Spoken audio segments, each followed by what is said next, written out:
Hello everyone, welcome to my channel, and we are looking at IELTS reading strategy, and specifically we are looking at multiple choice questions.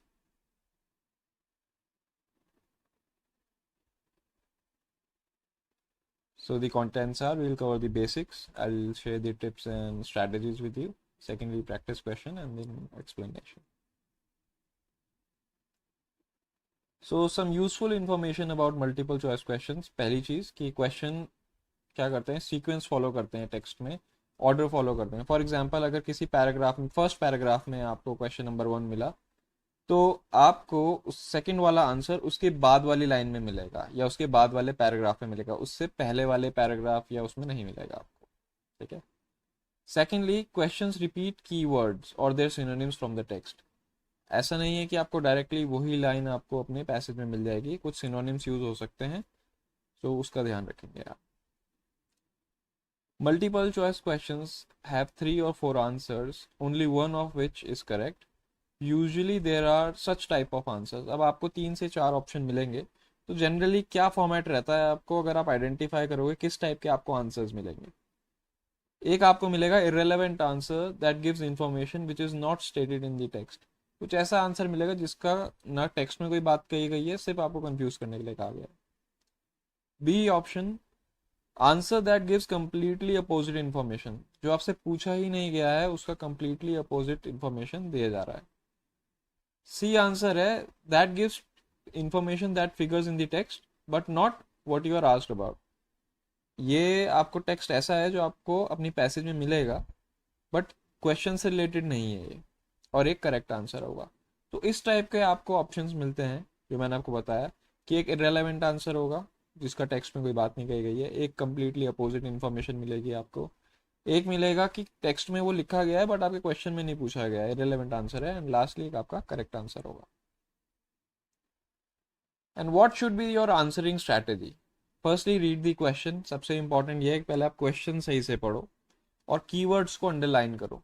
Keywords कुछ भी हो सकता है, एक preposition भी keyword हो सकता है, सो मेक श्योर कि आप कीवर्ड्स को सही से मार्क करें. सेकेंडली, स्कैन करें कि वो जो टेक्स्ट है वो आपके पैसेज में कहाँ पे है, जो आपके क्वेश्चन में लिखा हुआ है वो आपके पैसेज में कहाँ पे है. Once you have found the keyword और देयर सिनोनिम्स, सिनोनिम्स भी हो सकते हैं, आंसर को एक बार ढूंढें. उसके बाद आपको क्या करना है, अगर आपको आंसर मिल गया है तो इसका मतलब ये नहीं है कि आप आगे ना पढ़ें. कोशिश करें कि आप उसकी कुछ आगे वाली लाइनें भी पढ़ें, कि make sure the answer is correct, और एक बार क्वेश्चन को भी दोबारा रीड करें ताकि आपकी मैचिंग करेक्ट हो. और लास्टली इसके बाद आपको ये करना है कि जो आप नेक्स्ट क्वेश्चन आप देखने वाले हो तो वो वहीं से स्टार्ट करें जहाँ पे आपकी टेक्स्ट खत्म हुआ है इससे पहले वाले क्वेश्चन का, क्योंकि ऑर्डर फॉलो करता है.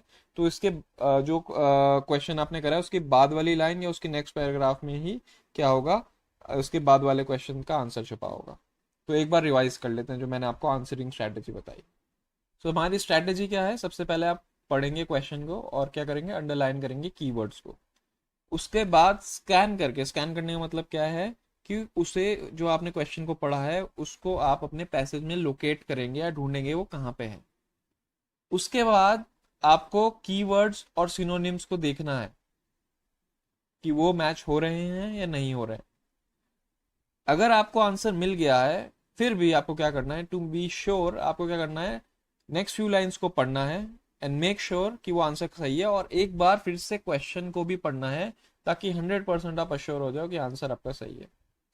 और उसके बाद क्या करना है कि उस लाइन जहां तक आपका वो आंसर था उसकी बाद वाली लाइन या उसका नेक्स्ट पैराग्राफ में ही उसके जो आपका क्वेश्चन है उसके नेक्स्ट क्वेश्चन का आंसर होगा, क्योंकि ऑर्डर फॉलो होता है, सीक्वेंस फॉलो होती है. So to sum up, what are the tips. Scan text for keywords and their synonyms, synonyms को देखना है और कीवर्ड्स को देखना है. एलिमिनेशन टेक्निक यूज करनी है, cross out the answers which are obviously wrong. उससे क्या होगा कि आप आंसर जल्दी डिसाइड कर सकते हो कौन सा सही है. The order of questions can help you. Bar bar scanning में आप जो आपका टाइम वेस्ट होगा वो नहीं होगा, क्योंकि एक बार आपने स्कैन करके अगर लोकेट कर लिया तो उसके बाद वाले क्वेश्चन का आंसर उसके नीचे ही होगा, उससे ऊपर नहीं होगा. And don't rely on your own knowledge. The correct answer contains only information stated in the text. आपको एग्जम्पशन नहीं लगाना है, एग्जैक्टली जो टेक्स्ट में लिखा है वही आपके क्वेश्चन से मैच करके आपको आंसर को फाइंड आउट करना है। चलिए अब एक एग्जांपल देखते हैं। So this is an example, rice that fights global warming. So ये एक पैसेज है और एक मल्टीपल चॉइस क्वेश्चन है, what is the negative effect of rice. 4 options हैं इसके, ठीक है, और ये आपको फाइंड आउट करना है। तो what is the negative effect of rice, negative effect की बारे में बात हो रही है। तो ये नेगेटिव इफेक्ट मेरा क्या है, कीवर्ड है। अब नेगेटिव इफेक्ट आपको क्या करना है, अपने पैसेज में ढूंढना है। So take your time, passage में ढूंढिए और अपना आंसर को मार्क कीजिए। So I hope you have finalised your answer, but to make you understand these concepts, I'll share and discuss all the answers with you. चलिए आपने अपना answer lock कर लिया, अब हम हर आंसर की एक्सप्लेनेशन देखेंगे, हर ऑप्शन की एक्सप्लेनेशन देखेंगे। So the keywords are rise and negative effect. Now let's consider all the answers. Answer A. It gives us true but completely opposite information from what we are looking for. ठीक है.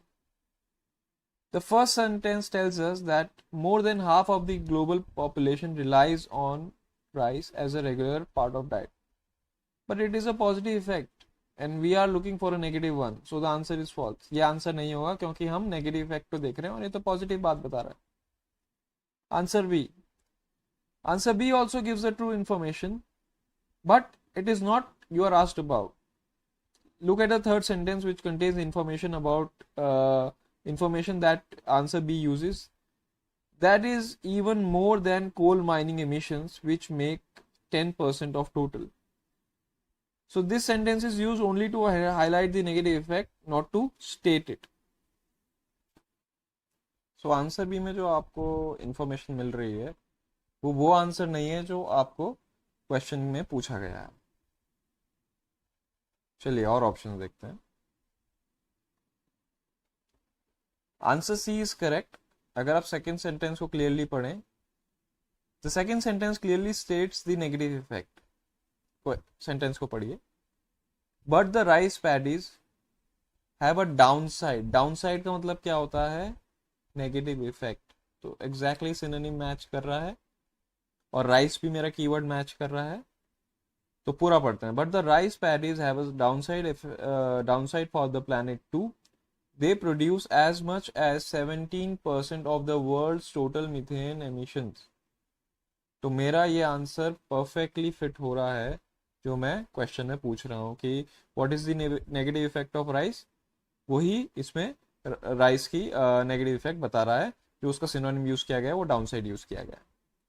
Answer D को भी देख लेते हैं। Answer D is irrelevant. It was not written anywhere that SUSIBA SUSIBA2 is harmful. The answer uses some words from the text just to confuse you. So कुछ irrelevant answers पे ध्यान ना दें, सिंपली आपको जो मैंने स्ट्रैटेजी बताई है उसी को ध्यान रखिए। Moving on to some practice questions. So ये एक पैराग्राफ है जिसमें आपको मल्टीपल चॉइस क्वेश्चंस मिलेंगे। So the topic is violence इनेट। इनेट मतलब इनबिल्ट, पहले से ही है हमारे अंदर। तो आपको क्या करना है, सबसे पहले सही स्ट्रैटेजी रहती है कि सबसे पहले आप क्वेश्चन को पढ़िए और क्वेश्चन के बाद फिर पैसेज में जाके उसे लोकेट करके मैच करके। सो बिकॉज इट्स वीडियो, आपको क्या करना है, इन क्वेश्चन वीडियो को पॉज करना है, इन क्वेश्चंस को अपनी कॉपी में लिखना है और फिर मैं पैराग्राफ आपको शो करूंगा, उसमें से फिर आपको मैच करना है। सो सबसे पहले क्वेश्चंस को लिखिए, कीवर्ड मैच कीजिए। आई अज्यूम आपने वीडियो पॉज करके इन क्वेश्चन को अपनी कॉपी में लिख लिया है। So I will show you the passage.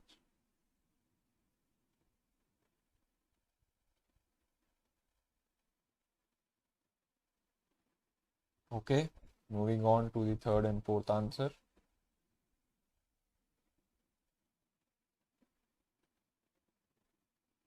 इसमें भी आपको यही करना है कि सबसे पहले इनको लिखना है अपनी कॉपी में, कीवर्ड्स मार्क करने हैं और उसके बाद अगर आपने लिख लिए हैं इसको वीडियो पॉज करके, फिर से आपको पैसेज में आंसर को ढूंढना है।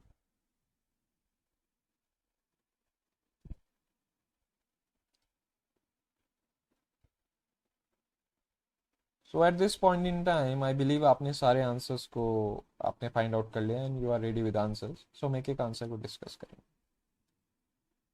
Talking about first answer, what did archaeologist in southern Germany discover. उन्होंने क्या डिस्कवर किया था आर्कोलॉजिस्ट ने?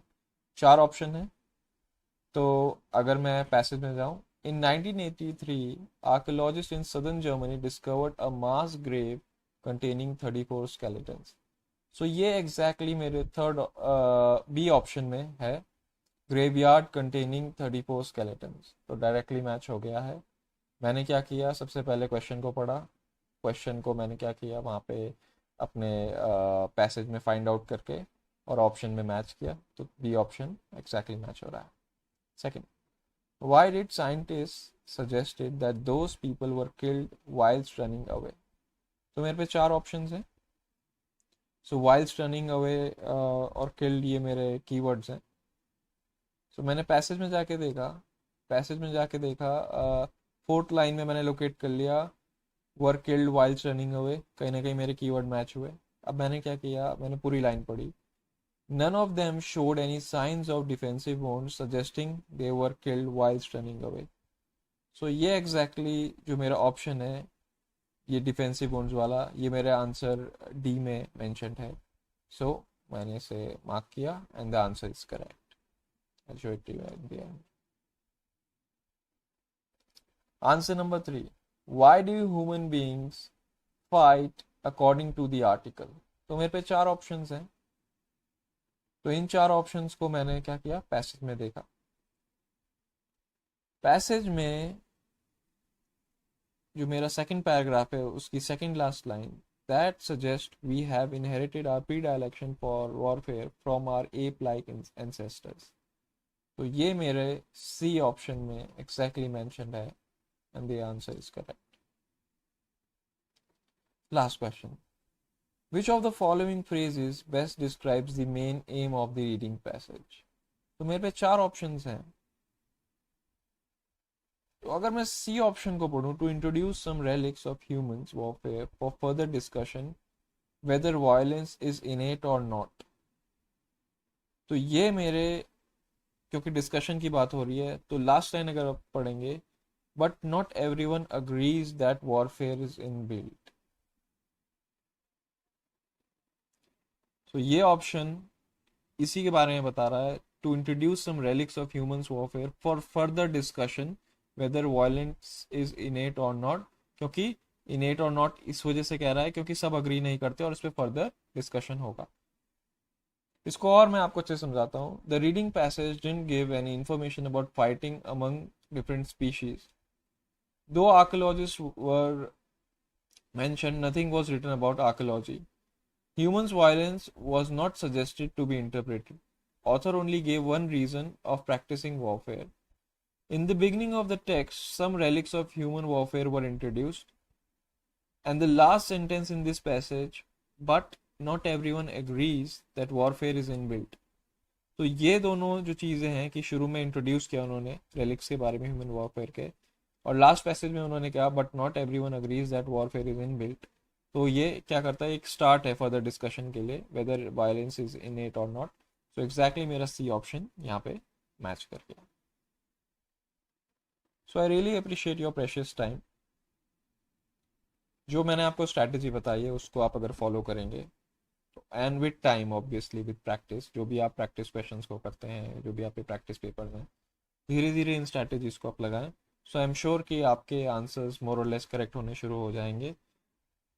So all the best. Thank you. Have a nice day. Bye bye.